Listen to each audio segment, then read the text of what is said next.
সম্মান দান করেন, সম্মান কেড়ে নেন, পৃথিবী সৃষ্টি করেন, পৃথিবী ধ্বংস করেন, জীবিতকে মৃত করেন, মৃতকে জীবিত করেন। কে করেন? আল্লাহ।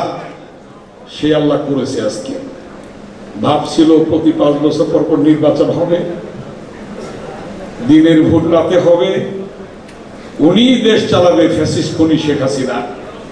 কিন্তু আল্লাহ তাআলা এমন ব্যবস্থা করলো, সেই ইলিয়াস আলী সহ যাদের গুমের বিনিময়ে শত শত জাতীয়তাবাদী দলের অঙ্গ সংগঠনের শত নেতাকর্মী রক্তের বিনিময়ে, সর্বশেষ ছাত্র জনতার রক্তের বিনিময়ে আমরা পেলাম সেই কাঙ্ক্ষিত বাংলাদেশ।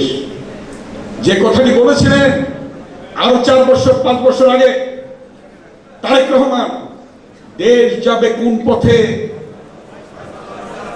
ফয়সালা হবে রাজপথে। রাজপথে কি ফয়সালাটা কি রাজপথে হলো না? সেটা হয়েছে কিনা বলেন? তারেক রহমানের সুদূর প্রসারী সেই চিন্তার কথা, তার কথাই আজকে প্রমাণিত হলো। দেশ জুড়ে তোলপা ওয়ালটন ফ্রিজ কিনে আপনিও হয়ে যেতে পারেন মিলেনিয়ার।